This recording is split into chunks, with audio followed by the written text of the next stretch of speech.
Hello and welcome to My Story. I'm Janella Carrera, your host for the show. In this episode, we will hear the story of a nasopharyngeal cancer survivor who was told he had cancer from someone close to him before he was even diagnosed. Nasopharyngeal cancer, defined online as a rare type of head and neck cancer that starts in the upper part of a person's throat behind the nose in an area called the nasal pharynx. Although the online definition cites it as a rare type of cancer, you will learn in this episode that here in Guam and in this region, there are more cases. Dr. Paul Cody, a hematologist-oncologist at the Guam Regional Medical City, shares his knowledge on the cancer, as well as his theory on why it is diagnosed more here on Guam and within the region compared to the U.S. mainland. So My Story will return in a few minutes.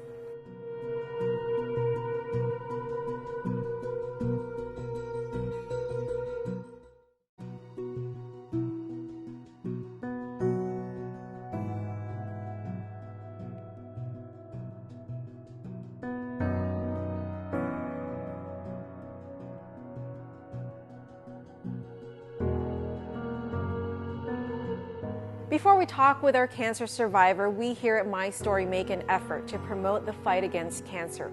One of the biggest events on island, created nationally and carried on here on Guam, is the American Cancer Society's annual Relay for Life. The annual event will be held at the George Washington High School field in Manilao on May 20th at 6 p.m. I had the recent opportunity to sit with three of the many great volunteers of the American Cancer Society putting this local event together. Here's more.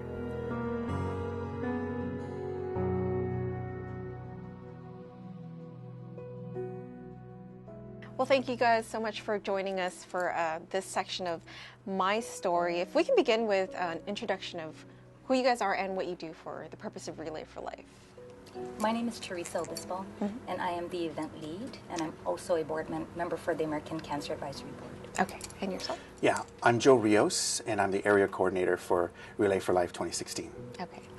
And I'm Kathy Rivera Castro. I am the lead for the recruitment, Bring the People, as well as the co-lead for the survivor team. I am also the 2016 Hero of Hope for the Hawaii Pacific region. Okay. So we're here to talk about Relay for Life. I understand it's a huge event for Guam. It happens once a year. But can you tell us the origins of Relay for Life? How did it start? Okay, well, back in 1985, there was a gentleman by the name of Dr. Gordy Platt. He walked and he ran around a track back in Tacoma, Washington. Okay. Ultimately, in that event, that evening, he raised over $27,000 Wow. to help support American cancer. A year later, there were 340 supporters that joined the event, and since then, Relay for Life has gone worldwide, raising over $5 billion to support American Cancer Society. Wow. And so it started with one man just walking around, and then it just grew and grew and grew. Wow, that's amazing. Well, what is the purpose? I know it started with one man just wanting to raise funds for cancer, but what is the purpose, or how has it evolved over the years? Well, Relay for Life is the American Cancer Society's signature fundraising event. It brings together people within a community to not just raise funds, but create awareness and educate the community on cancer issues, and to also support the American Cancer Society programs, such as the Hope Lodge, Road to Recovery, the Look Good, Feel Good program, and the Reach to Recovery program. One of the most important programs for the American Cancer Society is research. And that is something that we try to get out the information to the community, that we need to fund research because we need to be able to know that someone is out there looking for a cure. Right. You know, continuing to look for a cure to improve the quality of life of our cancer patients. So I know that there are some national programs that this benefits, but are there some local here in Guam? Who would benefit from this event?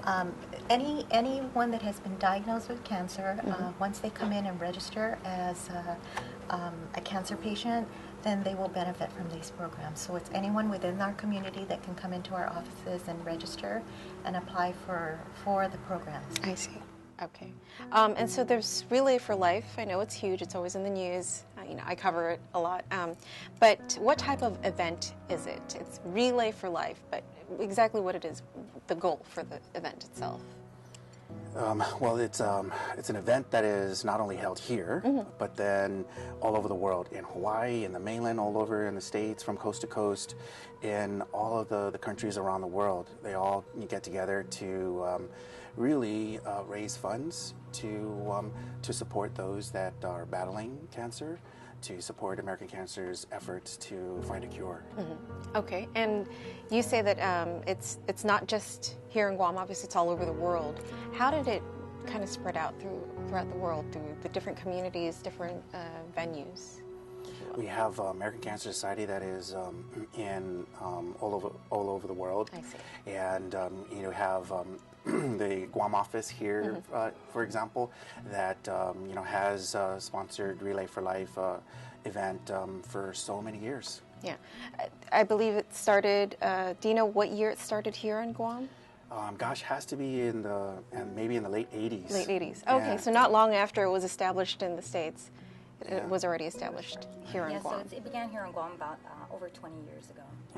Wow, that's amazing. Do you have any, I know this is kind of just out there, but do you have any idea of how it's grown over the years here in Guam? Maybe how many people started in the beginning and then to now, how many people participate? I know it's joined by thousands. Yeah, it actually has grown a lot. I've been a participant of Relay for Life for over 20 years, Wow. and it was at different locations. Not only is it held over at the George Washington High School field, Right. but it was over at JFK. One time it was over at Teason. Oh, wow. And it has grown because technically Relay for Life of Guam has outgrown all the other places. Wow, that's amazing. Yeah, and there's just so many participants every year. We've seen thousands of participants every year, from hundreds to thousands that not only would attend the events in the early part of it, but then stay throughout the entire 12 hours. Wow. Yeah. That's amazing. So for the event itself, take me through, what goes on during that 6 or 12 hours. Sure. Yeah, we like any event, we have an opening ceremony, and then we have the survivors and their caregivers that start off their lap, and it's such a great occasion. I mean, everybody has to come by and see that, because you basically have survivors that have been diagnosed and survived, let's say up to 1 year, all the way up to 25 years that participate. So then they start off the parade of teams. They start off, and then the parade of teams follows. So all the different teams will go around the track, so everyone can see, how many people are part of the company, the family organizations that participate. And then you have the Luminaria ceremony, which is an event to celebrate. And it's a event where all the lights are turned off, and then you have a luminaria stand with thousands of luminaria bags that are there, and then a ceremony that goes up as a part of it. Then you have fight back ceremony, and that is basically letting everyone know about the effort to fight back, have all the participants fight back against cancer. And then you have the activities that'll take you from the early hours to the closing ceremony. Right. Okay. And I know sometimes when I see it like on TV or in the news, I see some different teams. Yeah. And so how do teams register, or how do people register, or if they want to join and participate in this event, where do they go? Yeah, you have a family team, you have an organization, and you have companies that could join. You register online. You come over to the American Cancer office over here in Hagåtña, and you basically participate. You register, and then you participate in the events. It's a fundraising event, so each of the teams and the organizations and the family teams will find their ways of raising funds. But more importantly is to spread awareness of American Cancer Society and the efforts. because really what it comes down to is we just want to help that person that's battling cancer find a cure. Right. So is there like a registration fee that comes with the registration? Registration is $150 for that team. Okay. And then you could raise funds, and there's different programs for. I see. So they each I guess organization or team or family will raise their own set of funds, and then the funding goes towards American Cancer Society. Yeah. I see. Okay. And I understand there's a theme this year, a different theme this year. Yeah. Can you tell us what that theme is? This year our theme is to paint your world purple. So what we are going to do is paint Guam purple. Purple is the signature color for the American Cancer Society Relay for Life, but also symbolizes the universal color for all cancers. Right. It's a color of hope and solidarity to show support to all our cancer patients out there, that they do not fight this battle alone, that we fight right alongside them. Excellent. So we hope that our community out there can wear purple and tell everyone who you wear purple for and what you wear purple for. Okay. All right. And so this year, if you can tell us where this Relay for Life will take place this year. Okay, well, it's going to take place on May 20th. This will take place over at the George Washington High School track and field. It will begin at 6 o'clock p.m. And ending at 12:01 a.m. Normally, we would have the event historically would be for 12 hours. This year, we will be doing it for 6 hours.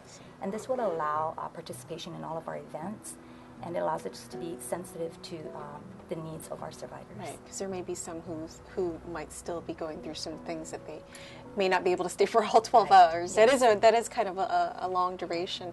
Yes. But is this the first time that we're doing 6 hours as opposed to 12 hours? Yes, this is the first year. Oh, okay. Was there like maybe a suggestion for it, or did maybe some people ask? We wanted to just be sensitive to their needs I and their see. medical conditions, and but that the event is about them and for them, so we wanted them there as long as possible without making it difficult for them to be present. Right, I see. I understand. Okay. Well, anything else you would like to add? I know the event is coming up really soon, but Just we invite the community to come out to GW and join us. We call it the biggest block party on Guam, and I mean it's a real festive event, and it's a life-changing event. So please come out and join us and relay with us and walk the track with us, and there'll be activities going on throughout the night. So we hope to see everyone there.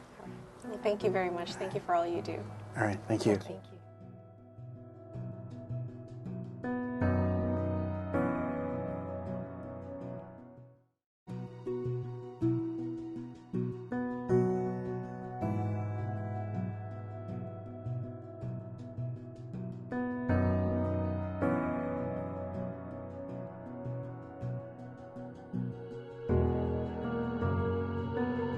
Welcome back to My Story. I'm your host, Janella Carrera, and joining us today is Mr. Bob Camacho, the Chief of Police over at the Guam Airport Authority. And we're going to be talking about, the situation that you experienced a couple years back. I understand that at one point you were diagnosed with nasal pharyngeal cancer? Right. Okay. That's right. But before we get to the diagnosis, sometimes I kind of like to get an idea of, what life was like for you, some of the experience that you had, prior to the diagnosis. What was life like? What were you going through daily? As far as the symptoms and all that? No, just What my daily life was. Okay. Yeah, just going to work. I'm working in the government for over 30 years. I've worked at DOC for 20 some years, and I was a director there. I moved to Customs and Quarantine as the director, and acting. A deputy chief for Guam Police Department, and so I've been over 5 years here at the Guam Airport, and just like normal living, just working day in and day out, and I have a family of 3. My wife and I actually over the weekend 28 years. Oh, married wow. 28 years. Yeah. Congratulations. Thank you very much. Yeah. That's very nice. Yeah. So I know that you also mentioned that we were talking earlier that you have some military background as well. That's right. I was in the military, Army Reserves, and I served about almost 10 years in the reserves. I was in Operation Desert Storm. Wow. So we handled enemy prisoners of war. And we had about 5 different base camps and about 25,000 prisoners that we had to handle at the time. So, yeah, interesting, yeah. long story and lots of things. You've seen a lot. I've seen a lot in your lifetime, yeah, yeah. in my lifetime, from war to riots in DOC, people getting killed in DOC, Mm-hmm. suicides, different things, and just throughout my different career, Yeah. lots of interesting, some good things, some bad things Mm-hmm. that happened throughout, Yeah. but learning experience for sure. Right. Yeah. Okay, so you've had quite a life. Yeah. And so I know that you mentioned, when we were talking earlier, you had some symptoms going on. Right. Tell us about that. Well, in 2014, maybe around the mid part, I started having a hard time breathing on the side of my nose. Was that ever something that you experienced in the past? Typically I didn't like to go to the doctor because I kind of just wrote out Yeah. whenever I got sick. I just stayed in and took a lot of medication, Right. ate Yeah. more fruits or whatever. So I kind of just let it go, right? Whatever, and I didn't until I couldn't hardly breathe, and then I started to bleed on one side of my nose.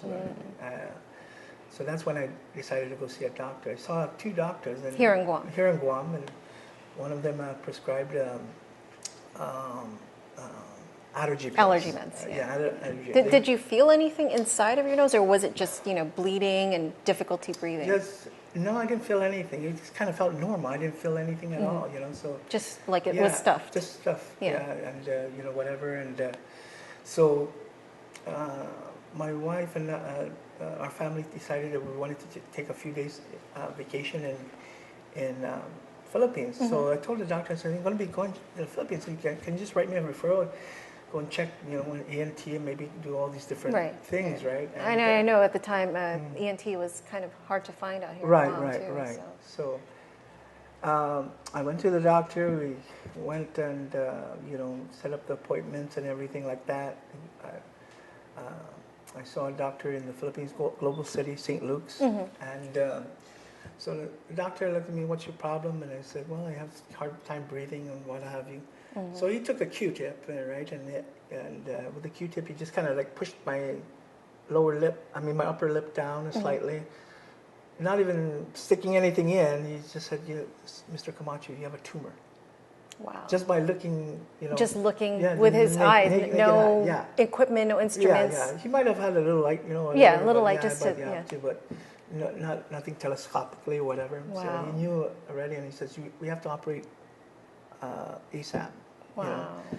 So about, I had to do all the preliminaries. I had to check the thing, check all my blood. To make sure that you're capable, And, one of the things that I really didn't want to do was any kind of cavity that you had, you had to extract it. Because if there's cavities in it would the radiation would exacerbate and affect your gums, and you have tooth decay all around. So, and they extracted 3. I had small, cavities, but they said we have to take it out. You still have to take it out. Yeah. Because I said, why don't we do a root canal? They didn't want to do. I wanted to do that. He goes, no, because if you have to do the root canal, you're gonna have to wait 2 months for it to heal and all that. And that that's So they just went for tooth extraction. So they pull it all out, whatever. So that we did that, and then so a week later or so, doctor did surgery, and it took about 2 hours. And, I woke up and my muscles were hurting, from going over general that. anesthesia, does that everything too. like that. So I, at this time we didn't know if it was for sure for cancer or not. So they had to do the biopsy. Okay, so they removed it even before they determined for sure whether or not it was cancer. Because it was just the doctor did a endoscopy, and he showed me where it was located. And it looked purplish or something like that. Did that indicate that it could be cancerous? Yeah, but he was kind of optimistic. He says it might probably be benign. Yeah. So how big was the tumor? Did he give you a description? It was fairly large, but it didn't go too far up. He said, I was very fortunate because a lot of times when people wait too long, it goes behind the eyes and the eyes start to pop out. Oh, wow. So that was very fortunate. And then he said, very fortunate that I went ahead of time, because if it had latched onto the bone, then they would have to graft Your nose. your nose and put a plate. Oh, so So they'd have to remove the bone, They have to basically. remove the bone, yeah. wow. So that was very fortunate. So, I guess it was stage 1, right, or something Oh, okay. like that. But Okay. nonetheless, it was still significantly large. Yeah. Well, before we get to all the other, the recovery and all that stuff, Yeah. I remember you earlier. You had mentioned to me that prior to your appointment, before you went in to see the doctor with the with the Q-tip and all that, you kind of had maybe a visitor. Yeah. Tell us about that. Well, prior to my yeah.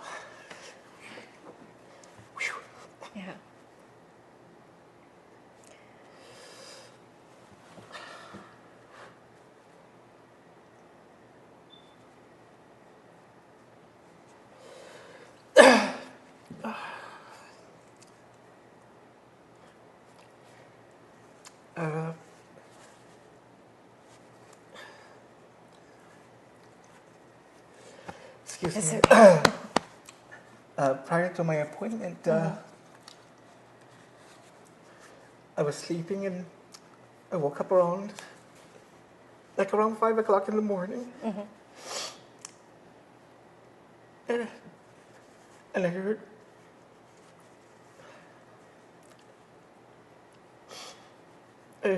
my mom's voice, and she yelled out, "You have cancer!" Oh, wow. Yeah, and And your mother is... my mom passed away back in 1999,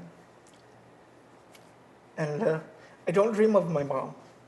So, and I'm the youngest, so that was and I didn't tell my wife because I didn't want to scare her, and I didn't want to, at the time the kids were there too. So when I heard, and it was not a screaming, but it was like a very firm voice of my mom, right, saying, "You have cancer." So I just kind of sit on the side of my bed and just soaked it in. So before, the doctor came and looked at the biopsy results, before he even did it, I kind of already knew. Because of your mom. The premonition or whatever, how my mom... And you didn't see your mother.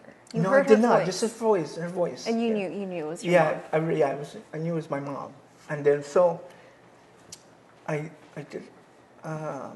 So even the doctor opens up the letter, and he was very optimistic. But when he looked at that letter, he did this expression like, like, "Oh no." Right. So I knew already without him saying that. Yeah, that it was... So of course my mom, my wife, and I were all like, "Oh man," it's just kind of an affirmation, a confirmation of what I had already known. And so, of course it was difficult even just calling your family and my kids and, letting them know. So all of them, were quite shocked, of course. And, as I find out later on, many of them were crying over here in Guam and that kind of thing. So I had to, even let my executive manager, Chuck, I had to know that, hey, I have cancer, I'm going to be here for a while. Yeah. So what was supposed to be just 1 week, I was there almost 4 months. Oh, I see. Because I had to do 30 treatments of radiation. Oh, Yeah, wow. so about 30-some treatments. And so, that process was very difficult. I thought I was going to, it wasn't going to be that bad, but the doctor started warning me that, you're gonna lose taste in your mouth, which happened, about two weeks into the treatment. I started to lose weight, and overall I lost like 70 pounds. Wow. So by the time I came out, I was like 225. And when I came back, I was like 170, something like that. Oh, wow. Yeah. So Wow.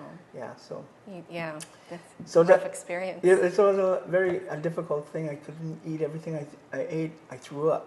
And I also had like infections in my mouth, so I had to take antibiotics and everything like that. So it was definitely a difficult time, But I had some advice from those who were suffering worse than me, like stage 3 and 4, and especially my cousin was there also, and she has been being treated for cancer for over 4 years. And she says, do not go back, stay active, be positive, Yes, and do yes, be absolutely. active. Yeah. So at the time, I was into photography, and just kind of when I had the energy, go out there and do some photos and take some workshops and sort like that. So I try to keep busy, Right. but I Stay was active, Yeah, yeah. but it was very difficult because I had no energy at all. I could only stand like maybe an hour or so, maybe at the most, and I had to go back and lay down so the most part, Yeah. So yeah. It was pretty difficult, and we're gonna go for a quick break, and Okay, maybe sure. when we get back, we can talk more about the radiation therapy and all the other things that you had to do to try to get better on Okay, that sure. long road Yeah. of recovery. Thank So you. we'll be right back right after this break. You're watching My Story.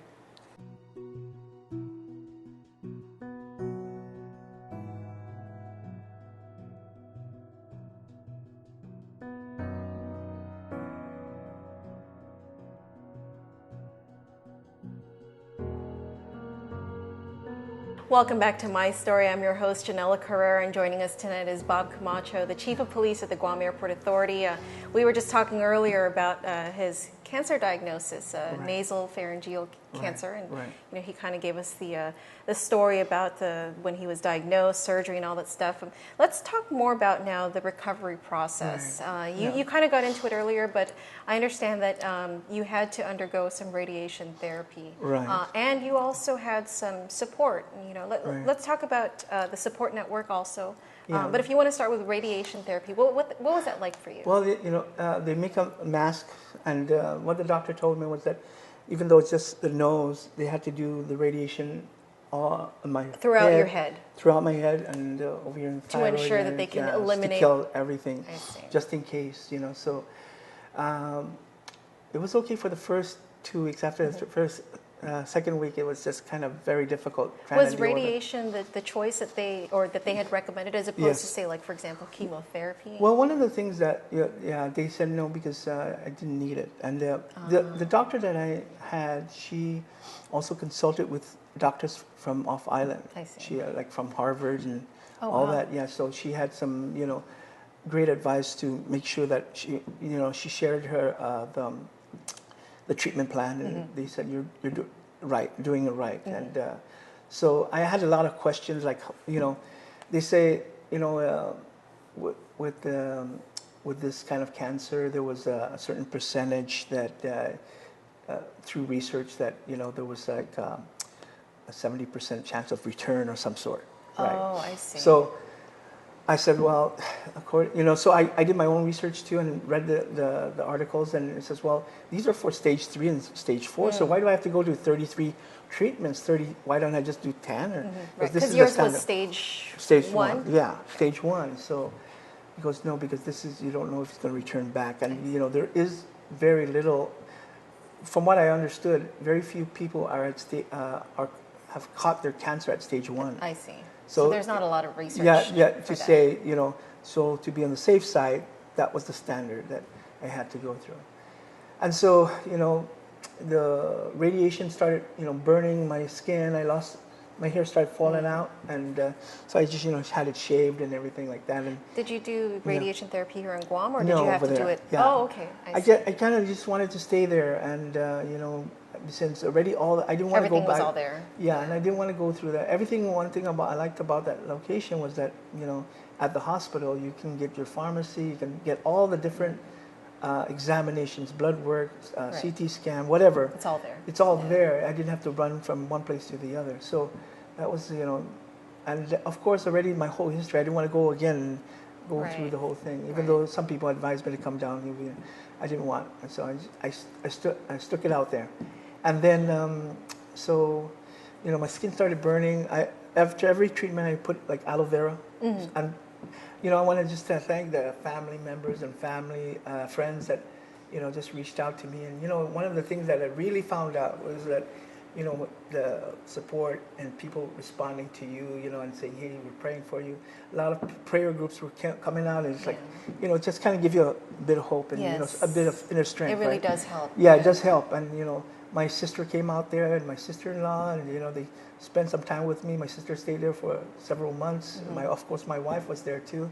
My kids, of course, would call me once in a while, whenever you can. And so, a lot of friends reached out to me, and some family members sent different aloe vera and some medication, and one thing we also, because we're so appreciative, we actually bought some medication for cancer patients there too, like aloe vera and oh wow!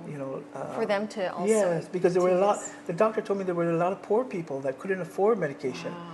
So we had like about 2 or 3 boxes that we would give of solution to dampen their mouths. That's because it very was bad. generous. So, while you're there receiving, also you're also giving at the same so time. they were very happy, the doctors, because a lot of that kind of stuff is not even available in the Philippines. Yes. So, we just kind of wanted to show our gratitude and have a good spirit over there with the doctors and everything.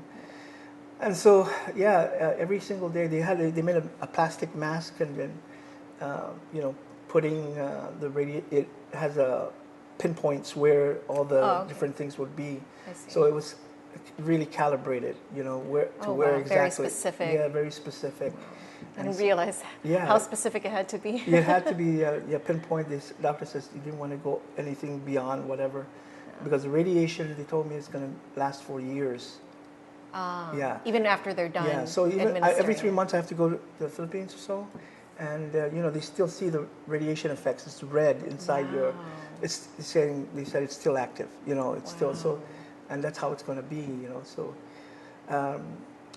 So throughout this whole thing, I'm meeting all these different people that have the same, and I kind of have like these life lessons, right? And like the first one was like, when you get this thing and you get this this announcement that you're gonna, you have cancer, you start thinking to yourself, man, what did I should have done? What Right, what I should have, could have. Exactly. Yeah. And it's like, man. So I decided to write things down, on Facebook, and things that I wasn't too sure I wanted to do, because I'm opening myself, right? Right. But I figured that maybe I can help some other people, That's true. that who are going through the same thing. Exactly. So I started,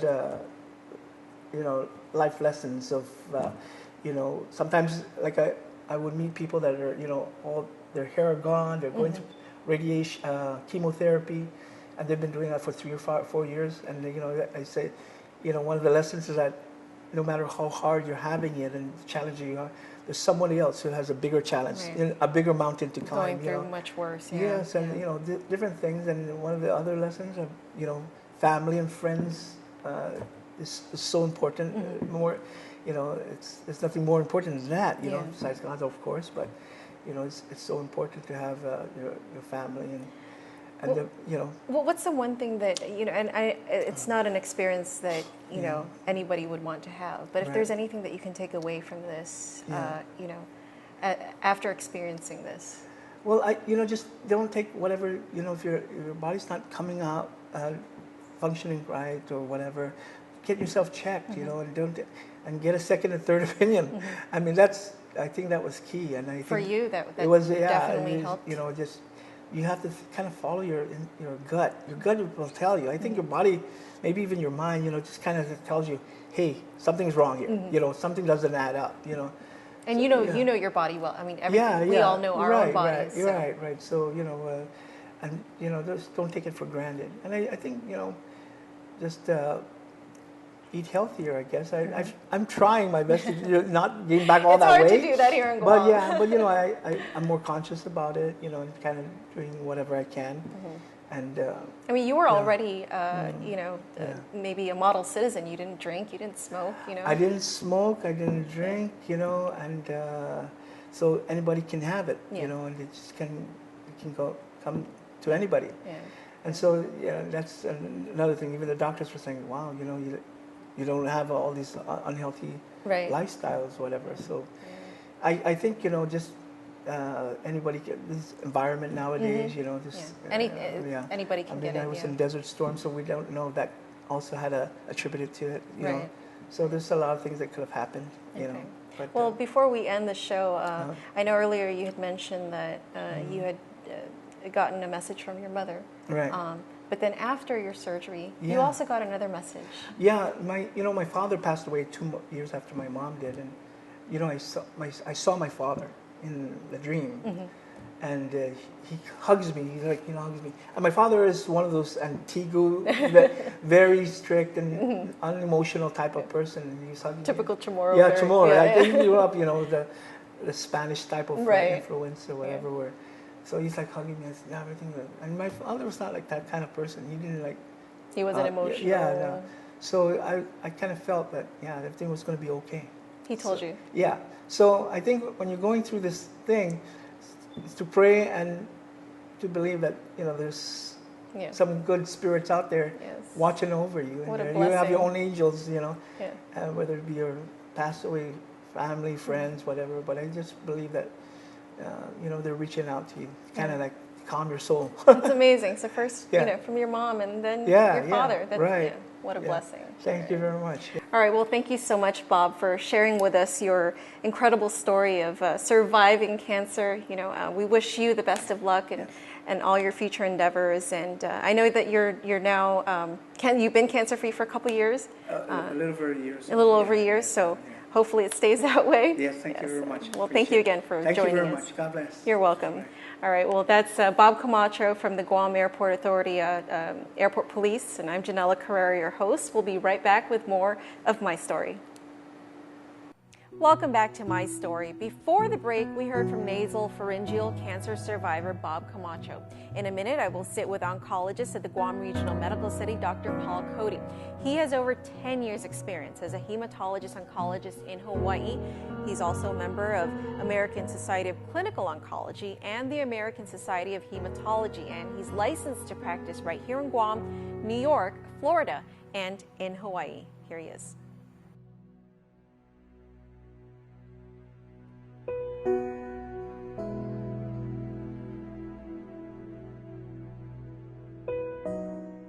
So, Dr. Paul Cody, thanks for joining us on the show, My Story. We're here to talk about nasal pharyngeal cancer. What is your best explanation of it, as briefly as you can put it? Thank you for joining me today, Janella, and asking me these questions. So the short answer is cancer is a broken cell. The switch to grow is turned on and can't be turned off. And what causes that break is under a lot of research. In nasopharyngeal cancer, we are sure at this point that the primary trigger for that is a virus, the Epstein-Barr virus. We know already in the world that 29% of cancers are caused by other organisms that are in our body, viruses and bacteria. And Epstein-Barr virus is one of those organisms that if it's in our bodies, it can trigger and create cancer. Are there symptoms to Epstein-Barr virus? For example, would someone know if they felt a certain symptom that they should go get it checked for that kind of virus, or is this just something that lives among us? Epstein-Barr virus, when it infects a person, it's like a cold. It's usually very mild symptoms, nothing you'd run to the doctor to get treated. Most adults, by the time they're middle-aged, have been infected with Epstein-Barr virus. It's pretty much everywhere in the environment. I see. Okay. Now, I know that nasopharyngeal cancer, at least for this region, Guam, ranks within about the top 10, give or take, for cancers here in Guam. Do you have any idea as to why that may be?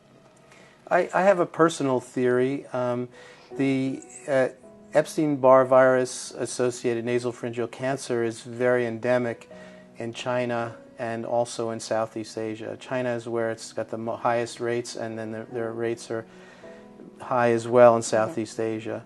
They think risk factors include possibly preserved foods and also the genetic makeup of the peoples living in that area. Would the environment also lend a hand to that as Well, the environment might relate to the foods you're eating. I see. As an environmental cause, not necessarily the climate kind of environment. I see.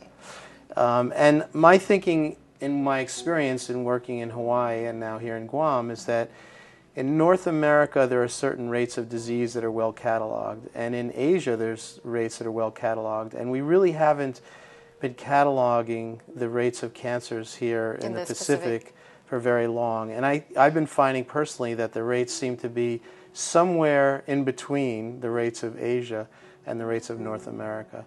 And I think the influence is because there's more Asians living in here, in this region, and we're in closer proximity, and the diets are probably closer and similar to Asian diets. I see. Okay. And so as far as symptoms go, I know that there probably are a range of symptoms, maybe some that we don't even realize could point to cancer, but can you give us an idea of what symptoms are out there that people can look out for? Well, in general, most cancers, when patients have symptoms, the cancers are quite advanced. And we find that the same with nasopharyngeal cancer. In breast cancer, when a woman has symptoms, usually the cancer is large and the woman feels a lump. We use mammography to have a screening to try and find it early. In colon cancer, we do colon screening to find colon cancers early. We don't really have a screening program in nasopharyngeal. You mentioned a patient earlier who had that we interviewed, bleeding in the nose, and that person was probably lucky because that bleeding alerted the patient to go see a physician and the cancer was found early. But in general, there's no good indicators to find the cancers early, that by the time there's symptoms such as bleeding or headache or feeling of sinus fullness and congestion, the cancers are quite advanced. Well, with the screening, for example, mammography for breast cancer and colon screening, do you think that one could ever be developed as far as nasopharyngeal is concerned? Possibly. I know they're working very hard at screening programs, especially in China and Southeast Asia. They're looking into various types of screening, whether it's direct examination with scoping or blood tests, that kind of thing. And scientists are looking into that. Right now, I was just reviewing the literature, and screening is being done in China in families that have histories of nasopharyngeal cancer. So high-risk patients in China are being screened. We don't have that high-risk population here, but maybe we do once more investigative work is done, and if we do start to find families that have nasopharyngeal cancer, then it probably would be advised to do screening. The easiest kind of screening right now would be to have a doctor with a small camera look inside the nasopharynx. Can you give us a kind of, I guess, an idea of where it's located? I know the nasal and the pharynx, but maybe try to give us an idea of where within our heads it's located. So the nose looks like it goes up, but really the passage into the nose is straight back. And so between entering the nose and going back to where it meets the throat, that's the nasal pharynx. The pharynx is like the throat, and then nasal, and so where they meet is the nasal pharynx. So it could even not just nasal symptoms, but even within the throat area. It's above the area where you feel swallowing. Ah. So you would have no swallowing symptoms at all. I see. It's higher up than that. Okay. You might have a more stuffy nose kind of sound, congestion, like when you have a cold and people have that nasal stuffy sound. So there might be a change in the tone of speech, voice. Are there individuals who might be more at risk to nasopharyngeal cancer? Like, for example, smoking, obesity? Smoking is a definite risk factor. Okay. Smokers have higher rates of nasopharyngeal cancer. They have higher rates of all cancers. We tell patients every day, all the time, to stop smoking as best they can, to really cut down and quit smoking. So smoking is bad for many reasons, and nasopharyngeal cancer is one of them. Yes. Okay. And the other thing is, if you have a nasopharyngeal cancer family, in other words, if someone in your family has nasopharyngeal cancer, then you're at higher risk. And if you have symptoms like a stuffy nose or sinus congestion feeling or headache, it'd probably be a very good idea to get evaluated for nasopharyngeal cancer. I see. Okay. And so once a person is diagnosed, or they go see their oncologist, such as yourself, what are some of the treatment options that they can look into? So early cancers, which are not commonly found, we just use radiation. Radiation is like a strong X-ray. We give a little bit every day, and it kills the cancer tissue. Cancer cells are very sensitive to radiation, so that they die from radiation way before healthy tissues die. I see. So that's why it works. If you give too much radiation, then the healthy tissues die. So the radiation oncologist, who specializes in that, figures out a dose that's it's a safe dose for normal tissue, but high enough to kill the cancer cells. And that's something that you specialize in. I give chemotherapy. I'm sorry, chemotherapy, you're right. You That's did right. mention And we chemotherapy. across the hall we have a radiation oncologist. Ah, I see. Dr. Okay. Koh. And so what is the difference between the two? Radiation and chemo. Right. So chemotherapy is used if the stage is more advanced. And chemotherapy goes in the bloodstream, and it really just the definition of chemotherapy is medicine that kills cancer cells. Ah, I see. The problem with the chemotherapy is that it kills healthy cells as well. But the cancer cells, again, are much more susceptible. So cancer cells die a lot faster with chemotherapy, and we lower the dose so that it's harmful to the cancer cell, but it's not harmful to as harmful to healthy cells. And when we, in the stages that are advanced, we give both radiation and chemotherapy at the same time. So the cells are getting hit from chemotherapy going inside the cell and the radiation at the same time, and it has a lot of good cancer killing ability. I see. And so I understand that you have treated someone with nasopharyngeal in the past. Can you give us an idea of, what that treatment is like as opposed to, maybe some other type of cancer like lung cancer or throat cancer or something like that? It's very similar to throat cancer. It's actually a very difficult and rigorous treatment. There are a lot of side effects, but we do it because it has cure rates, that patients are cured. In the earlier stages, cure rates are very high. In the intermediate stages, they're good. They're not great, but they're good. Yeah, it's something you showed here in this piece. That's right. Right, okay. That's right. So even in a very advanced stage, in our highest stage, stage 4, we still have cure rates approaching 50%. Oh, wow. So therefore we treat patients with this very harsh, Aggressive therapy. They do have burns in the throat and difficulty swallowing. The chemotherapy causes hair loss and some nausea and vomiting and that kind of thing. And we worry about all these systemic things and watch all the organs. And we see our patients very closely. Like the radiation doctor sees patients almost every day, and I see them every couple of weeks. So we follow patients very, very closely, because if we can get the patient through this intensive treatment, we have a chance of curing them. So we feel it's worth going through the torture, what feels like torture to our patients for the 4 to 6 months of getting all this therapy. Then they can be free of disease forever. And then we, of course, have to worry about the side effects that they might have for the rest of their lives. So the benefits outweigh. That's exactly right. Right. See. It's the treatment is hard. The quality of care during the treatment is low, but to be cured is very important. Yeah. All right. Well, thank you very much for that wonderful explanation, Dr. Cody. You're welcome. Come back anytime. I will.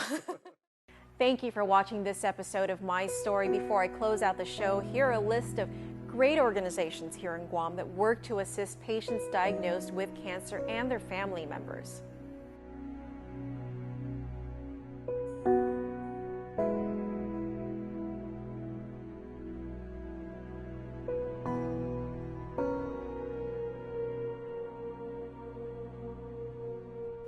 A special thank you to Bob Camacho for sharing his story. Also, thanks to the American Cancer Society and Dr. Paul Cody. Until the next episode, eating right and living right is the best form of cancer prevention. From all of us here at My Story, adios.